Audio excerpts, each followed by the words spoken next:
बच्चों, before GPS was invented, global positioning system came in to place. Navigation was extensively being done using magnetic compass. Actually magnetic compass की needle earth के magnetic field के influence में approximate magnetic north में point करती है.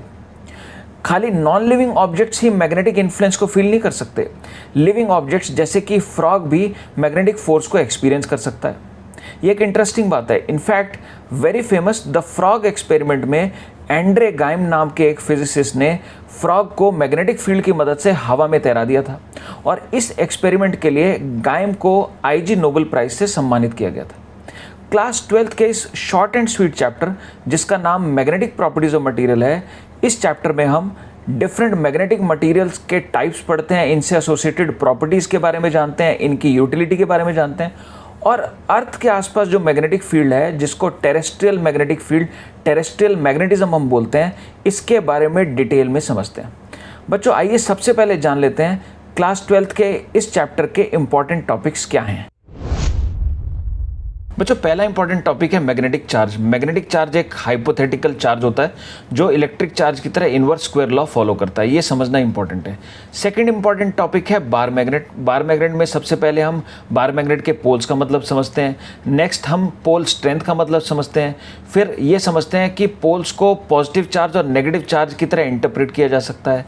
फिर हम bar magnet की मैग्नेटिक मोमेंट को डिफाइन करते हैं बच्चों. और नेक्स्ट, यदि बार मैग्नेट की शेप चेंज कर दी जाए, फॉर एग्जांपल स्ट्रेट से उसको एल शेप का बना दूं, तो मैग्नेटिक मोमेंट पर क्या फर्क पड़ेगा, इस बात को हम समझते हैं. नेक्स्ट हम बार मैग्नेट की magnetic field line picture, field lines draw करना सीखते हैं. और लास्ट बार मैग्नेट में हम गॉस लॉ इन मैग्नेटिज्म की अंडरस्टैंडिंग डेवलप करते हैं. बच्चों, थर्ड इंपॉर्टेंट टॉपिक है magnetic field produced by bar magnet. Actually bar magnet को एक dipole, north pole, south pole या फिर पॉजिटिव पोल, नेगेटिव पोल की तरह देखा जा सकता है. और जैसे इलेक्ट्रिक डाइपोल के कारण हमने इलेक्ट्रिक फील्ड डिड्यूस किए थे, उसी तरीके से यहाँ बार मैग्नेट के मैग्नेटिक फील्ड्स निकाले जा सकते हैं. तो इसमें सबसे पहले बार मैग्नेट के एक्सिस पर कितना मैग्नेटिक फील्ड होगा ये जानना ज़रूरी है. फिर इक्वेटोरियल लाइन पर क्या फील्ड होगा ये जानना ज़रूरी है. और ख़ास तौर पर शॉर्ट बार मैग्नेट के लिए किसी जनरल पॉइंट पर मैग्नेटिक फील्ड का एक्सप्रेशन आपको आना चाहिए. काफ़ी इंपॉर्टेंट है बच्चों. फोर्थ इंपॉर्टेंट टॉपिक है बार मैग्नेट का behaviour in uniform magnetic field, जिसमें सबसे पहले बार मैग्नेट कितना फोर्स एक्सपीरियंस करेगी. नेक्स्ट, बार मैग्नेट पर टॉर्क क्या लगेगी. थर्ड, यदि बार मैग्नेट को रोटेट किया जाए, जैसे मैं अगर रोटेट करूं, रीओरिएंट करूं, तो इस रोटेशन में, रीओरिएंटेशन में मुझे कितना वर्क करना पड़ेगा. नेक्स्ट, बार मैग्नेट का इस रोटेशन में चेंज इन पोटेंशियल क्या होगा. नेक्स्ट, बार मैग्नेट की किसी जनरल कॉन्फ़िगरेशन में, किसी जनरल ओरिएंटेशन में मैग्नेटिक पोटेंशियल एनर्जी क्या होगी. नेक्स्ट, यदि बार मैग्नेट को किसी धागे से फ्रीली सस्पेंड किया जाए. बच्चों, आपने कंपास निडल को देखा होगा कि इक्विलिब्रियम से डिस्टर्ब करने पर कंपास निडल वाइब्रेट करती है. तो कोई बार मैग्नेट यदि किसी धागे से फ्रीली सस्पेंडेड है और उसको मैं इक्विलिब्रियम से डिस्टर्ब करूं, ये भी वाइब्रेट करती है. इस वाइब्रेशन का टाइम पीरियड क्या होगा ये जानना बहुत ही इंपॉर्टेंट है. नेक्स्ट, यदि बार मैग्नेट को लॉन्गिट्यूडनली यानी कि लेंथ के अलॉन्ग या फिर ट्रांसवर्स यानी कि लेंथ के परपेंडिकुलर कट कर दिया जाए, तो जो पीसीज क्रिएट होंगे उनके टाइम पीरियड ऑफ ऑसिलेशन क्या होंगे ये जानना भी बहुत इंपॉर्टेंट है. बच्चों, फिफ्थ इंपॉर्टेंट टॉपिक है bar magnet in non uniform magnetic field, जिसमें सबसे पहले फोर्स ऑन मैग्नेट मालूम होना चाहिए. सेकेंडली, अगर एक शॉर्ट बार मैग्नेट किसी दूसरी शॉर्ट बार मैग्नेट के फील्ड में है तो इनके बीच में जो इंटरेक्शन फोर्स होता है उसका एक्सप्रेशन आपको मालूम होना चाहिए. बच्चों, सिक्स्थ इंपॉर्टेंट चीज़ है मैग्नेटिक प्रॉपर्टीज़ ऑफ मटेरियल, जिसमें सबसे पहले मैकेनिज्म ऑफ मैग्नेटाइजेशन, फिर उसके बाद मैग्नेटाइजेशन से रिलेटेड इंपॉर्टेंट टर्म्स जैसे magnetization, magnetic intensity, susceptibility, relative permeability, इनका आइडिया आपको होना चाहिए. बच्चों, फिर नेक्स्ट आपको रिलेटिव परमेबिलिटी और ससेप्टिबिलिटी का एग्जैक्ट रिलेशन मालूम होना चाहिए, काफ़ी इंपॉर्टेंट है.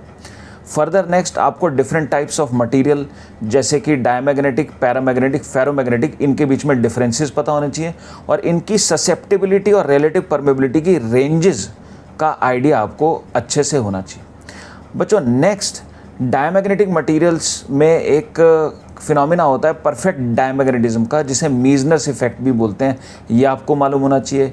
फिर फर्दर नेक्स्ट फेरोमैग्नेटिक मटेरियल्स की ससेप्टिबिलिटी टेम्परेचर के साथ इन्वर्सली वेरी करती है, जिसे हम क्यूरीज लॉ बोलते हैं. इस पर बेस्ड भी न्यूमेरिकल्स क्वेश्चंस आ जाते हैं.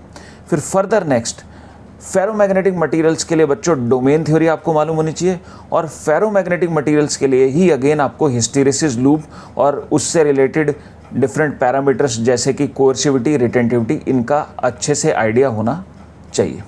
बच्चों 7th इंपॉर्टेंट चीज़ है अर्थ या टेरेस्ट्रियल मैग्नेटिज्म, जिसमें पहले आपको elements of earth magnetic field मालूम होने चाहिए जो कि होते हैं declination, dip and earth's magnetic fields horizontal component. Next आपको अपैरेंट डिप का कॉन्सेप्ट मालूम होना चाहिए, और लास्ट आपको calculation of true dip from apparent dip in perpendicular meridians, ये आपको मालूम होना चाहिए। इनफैक्ट इसमें एक फॉर्मूला आ जाता है, वो फॉर्मूला तो सीधा याद ही होना चाहिए, सीधी सीधी प्रॉब्लम उस फॉर्मूले पर बेस्ड आ जाती है। बच्चों नेक्स्ट समझ लेते हैं इस चैप्टर के इजी टॉपिक्स क्या हैं। बच्चों बार मैग्नेट से रिलेटेड थ्योरी एंड फॉर्मूले प्रिटी इजी होते हैं, और एग्जाम में बार मैग्नेट से रिलेटेड आए हुए क्वेश्चंस को वो स्टूडेंट्स बड़ी आसानी से कर लेते हैं जिन्होंने बार मैग्नेट 1 या 2 बार भी ध्यान से पढ़ लिया है। तो इस टॉपिक को आप इग्नोर मत करिएगा।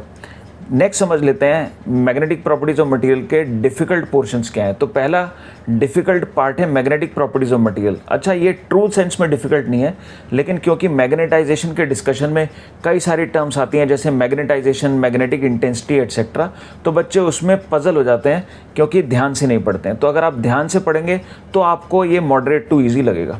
सेकेंड डिफ़िकल्ट पोर्शन है हिस्टैरिसीस लूप।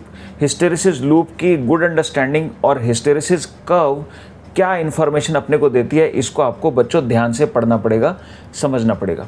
बच्चों नेक्स्ट समझ लेते हैं इस टॉपिक में कमांड के लिए, गुड अंडरस्टैंडिंग के लिए प्री रिक्विजिट्स क्या हैं।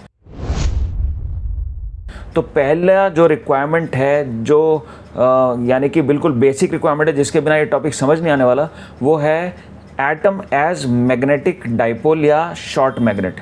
यानी कि एटम एक किस्म से एक छोटी सी मैग्नेट है, इस बात की सेंस, और एटम की मैग्नेटिक मोमेंट की डायरेक्शन की सेंस, ये होना बहुत ज़रूरी है मैग्नेटाइजेशन को समझने के लिए। दूसरा इम्पॉर्टेंट टॉपिक जो रिक्वायरमेंट है जिसकी खास तौर पर डायमैग्नेटिज्म को समझने के लिए, वो है Lenz's law. Often Lenz's law इस टॉपिक के बाद में पढ़ाया जाता है, लेकिन आपको यहाँ लेंजेस लॉ को पहले एक बार समझना होगा, और उसकी मदद से फिर आप डायमैग्नेटाइजेशन या डायमैग्नेटिक बिहेवियर ऑफ मटेरियल्स को बच्चों समझ पाएंगे।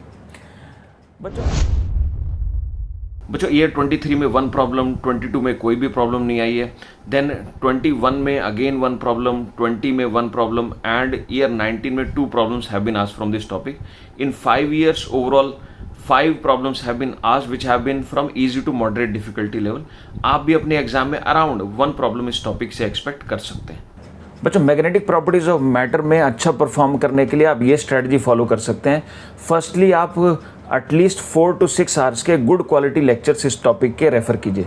सेकेंडली लगभग 7 to 8 आवर्स आप सेल्फ स्टडी में डिवोट कीजिए, जिसको आप 2 पार्ट्स में ब्रेक कर सकते हैं। पार्ट 1 में आप लगभग 4 to 5 आवर्स डिवोट कर सकते हैं इस चैप्टर की थ्योरी को समझने में और प्रैक्टिस प्रॉब्लम्स करने में, जिसमें आपको कम से कम 60 to 80 प्रॉब्लम्स इस टॉपिक की प्रैक्टिस कर लेनी चाहिए। पार्ट 2 ऑफ सेल्फ स्टडी में आप अराउंड 3 आवर्स डिवोट कर सकते हैं, और एक टेस्ट जो कि 1 से 1.5 घंटे का हो सकता है इस टॉपिक का अगर आप अटेम्प्ट कर लेते हैं, तो ये जो स्ट्रैटेजी आपको इस टॉपिक में इनफ कॉन्फिडेंस देगी।